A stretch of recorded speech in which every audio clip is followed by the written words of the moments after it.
Hello friends, so I just bought an Ambrane power bank from Flipkart. So it is just an unboxing of the same, and I will show you how is this product. And the box is very bigger and coming with the nice packaging. So here I'm going to open this. I already opened the seal one time. So guys, this is the power bank Ambrane, and it is of actually 20 milliampere hour power bank. So looks very premium, and it has a slots like for USB 2 and one charging port.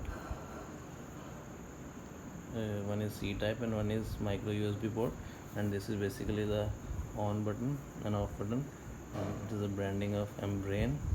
So it looks really very premium product, and the specifications are like input voltage is 2.1 ampere.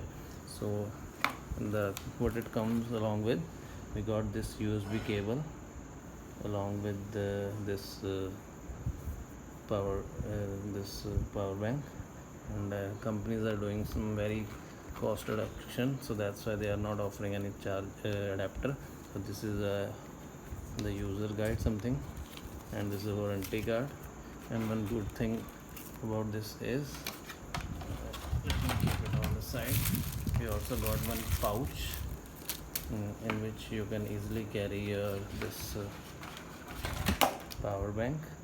So this we can easily keep on, and this you can protect from the scratches and all. Here also you can get the branding of Ambrane. So overall it is a nice product, and I will use this one time and then I will share the experience with you all. Thanks for watching. Bye bye.